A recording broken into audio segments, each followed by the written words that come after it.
Quand Dieu te dit, arrête telle chose, arrête telle chose, arrête telle chose, sache que Delilah est en route pour te couper les cheveux. Il y a des choses que Dieu t'interdit dans le secret. Il y a des choses que Dieu te révèle dans le secret. Tu n'as pas besoin de vivre les conséquences pour considérer ce que Dieu te dit. Lorsque Dieu te dit détruis Gaza, ne cherche pas à voir Delilah. Obéis, détruis seulement. Ça va t'épargner des problèmes.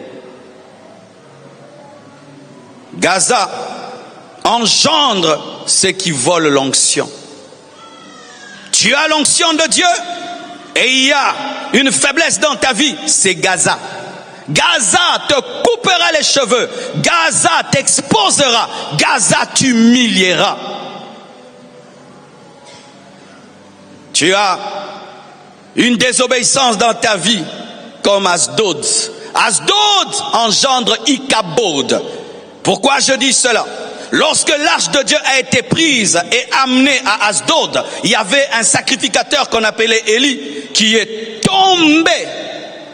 Une femme a accouché à l'instant, lorsqu'on lui a dit que son mari est mort, à l'instant elle accouche un enfant. Et au lieu de donner un nom de bénédiction, elle dit, mon enfant s'appelle Ichabod. C'est-à-dire, la gloire est bannie d'Israël. La gloire est partie d'Israël. Asdod, ce sont des péchés qui volent la gloire de Dieu.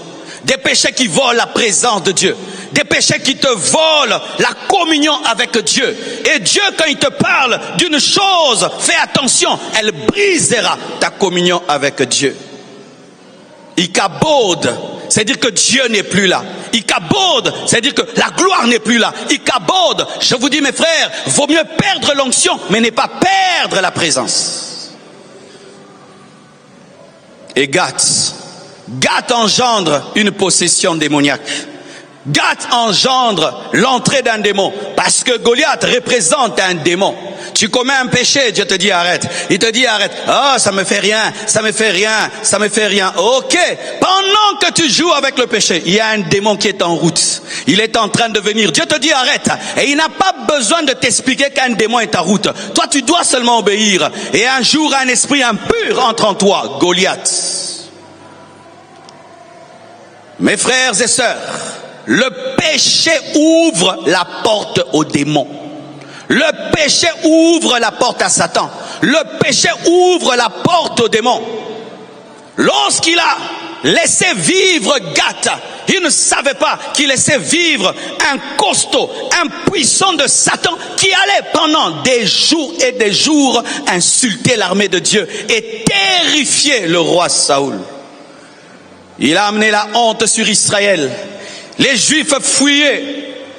Tu conseilles à une jeune fille, fais attention aux garçons. Oh non, je vais les maîtriser. Fais attention aux garçons, je vais les maîtriser. Demain, boum, tu attrapes une grossesse. La honte sur ta vie, la honte sur ta famille. Goliath. Goliath. Goliath. Goliath amène la honte. Goliath amène l'humiliation. Goliath amène la honte. Le Seigneur te dit, sois honnête en argent. Sois honnête en argent. Oh non, je m'en sors toujours. Un jour, on t'attrape, on t'arrête, tu vas en prison. Toute ta famille est dans la honte. Goliath amène la honte. Avec quel péché tu es en train de jouer? Quel péché tu prends à la légère? Ou tu deviens un spécialiste? Je m'en sortirai toujours. C'est ce que Samson disait. Je m'en sortirai. Je m'en sortirai. Oui, tu vas t'en sortir avec la prostituée de Gaza. Mais à côté de Gaza, il y a une autre prostituée de Sorek qui, elle, t'amènera à Gaza pour te couper la tête. Il n'y a pas de professionnel en péché. Il n'y a pas de champion du péché. Il n'y a pas ceux qui maîtrisent le péché. Lorsque tu penses que tu maîtrises le péché, c'est le péché qui te maîtrise. Lorsque tu penses que tu es professionnel en péché, c'est le péché qui te domine. Si tu es esclave et dans la prison, c'est toi le chef. Même si tu es le chef en prison, tu es un esclave. Même si tu es le chef en prison, tu es un esclave. Pourquoi Josué n'a pas détruit Gath, n'a pas détruit Asdod. Il a dit, j'ai trop obéi. Oui, mes frères, lorsque tu crains Dieu beaucoup, un piège, tu peux tomber dans le piège de dire, j'ai trop obéi à Dieu. C'est comme certains, pendant leur jeunesse, ils craignent Dieu.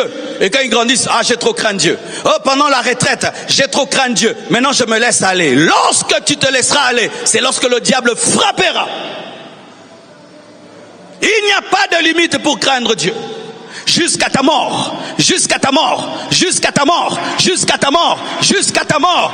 Dieu ne se rassasie jamais d'obéissance. Je répète, Dieu ne se rassasie jamais d'obéissance. Je répète, Dieu ne se rassasie pas.